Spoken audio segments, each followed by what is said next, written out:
Welcome to my story. Assalamu alaikum, and a very warm welcome to everyone joining us today. Prepare yourselves, because today I'm bringing you a story that will stay with you long after it ends. This isn't just a scripted tale, it is a 100% true, spine-chilling encounter shared by one of my loyal subscribers. Every single detail you are about to hear is a raw, first-hand account of a reality most people refuse to believe exists. Before we dive into the darkness, if you're a fan of authentic paranormal mysteries, make sure to hit the subscribe button and turn on the bell notification. You don't want to miss a single one of our weekly true horror uploads. I urge you to watch until the very end, as the conclusion of this story will leave you questioning everything you thought you knew about the world around us. My name is Alex, and I'm from a rugged mountainous region where the beauty of the landscape is matched only by the darkness of its legends. The story I'm about to tell you is the single most terrifying event of my life, an incident that has permanently scarred the minds of me and my friends.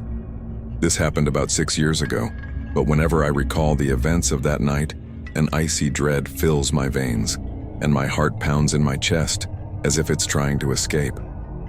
It was the dead of winter, a bone-chillingly cold night. There were 4 of us, me, Liam, Ben, and Mark, driving back from a close friend's wedding. The celebration was held in a remote village, a good 3-hour drive from our town. By the time we decided to leave, it was already past 11 p.m.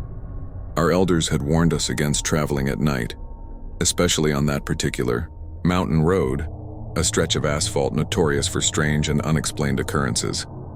But we were young and reckless. We laughed off their concerns, assuring them we'd be home in no time. Liam, the most fearless and hot-headed among us, was behind the wheel. As we got closer to our own region, the road grew narrower and more desolate. The towering black mountains on either side felt like colossal sentinels guarding a forbidden realm. A deathly silence enveloped us, broken only by the eerie whistling of the wind. Our phones had no signal. We were utterly and completely alone. Suddenly, we heard a deafening bang. Boom! The car jolted violently and began to swerve uncontrollably.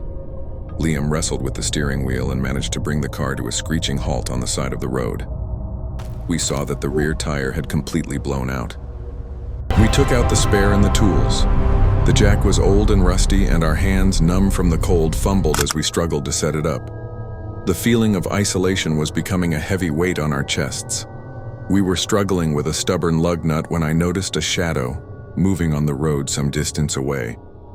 I squinted, my eyes trying to make sense of the darkness. A human figure was slowly, deliberately walking towards us. "Hey, look over there," I said to my friends. We all stopped and stared. Man, his back bent with age. His clothes were little more than tattered rags, and he leaned heavily on a wooden staff. His eyes, sunken into his wrinkled face, seemed to glow with a strange, internal light. In a raspy, gravelly voice, he asked, "Boys, can I travel with you to the next village?" His voice wasn't pleading, it was demanding. Mark spoke gently. "I'm sorry, old man, but there's no room, and our car is broken down anyway." The old man's glowing eyes scanned each of us. He insisted again, his voice harder this time. "It's fine, I'll manage, just let me in." His persistence angered Liam.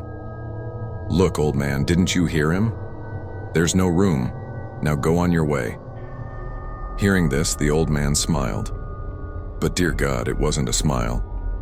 It was a terrifying, unnatural stretching of the lips across his face, while his eyes remained cold and predatory. In that same raspy voice, he said, "No matter. If you won't take me, I'll get there myself." With those words, he took a single step back and vanished into the pitch-black darkness at the side of the road, as if he were made of smoke. We frantically shone our flashlights in that direction, but there was nothing there. He was just gone. A chilling fear gripped us all. "Who? What was that?" Ben stammered. "Forget him and let's change this tire fast," Liam urged, though his voice had lost its confident edge. We worked in a panicked haste. As soon as the spare tire was on, we jumped back into the car. Liam floored the accelerator and the car shot forward. We drove in complete silence, each of us lost in our own fear, hoping the worst was over. We had been driving for no more than 5 minutes when Liam suddenly screamed, a sound of pure terror and disbelief, and swerved the car violently. "Him! He's here again!" We looked ahead, and our blood turned to ice. There, in the dead center of the road, stood the same old man. Same tattered clothes, same wooden staff, same demonic smile. He was standing impossibly still, his glowing eyes fixed on us, as if he had been waiting.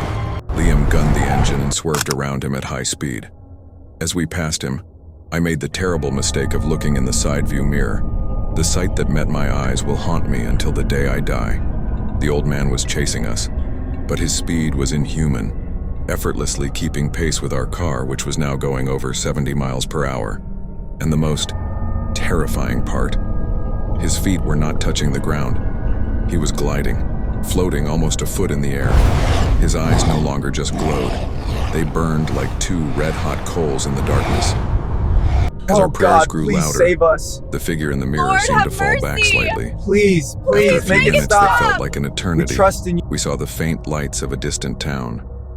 As our car passed the first electric pole marking the town's limits, I felt a sudden release, as if a heavy weight tied to our car had been cut loose. I dared one last look in the mirror. The creature was standing at the edge of the darkness just outside the town's boundary, watching us with what I can only describe as pure rage. Then, it dissolved back into the night. We didn't stop until we reached the town's main mosque. We stumbled out of the car, drenched in sweat, shaking uncontrollably. We never told our families Oh the full God, story, please save us. but the 4 Lord, of us know have what we saw that mercy. night. Please, It please, wasn't a make man. it stop. We It trust wasn't in a you. hallucination. It was pure evil.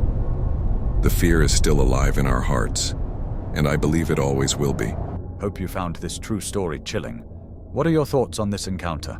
Let me know in the comments below. If you enjoyed it, please like this video and subscribe for more true horror.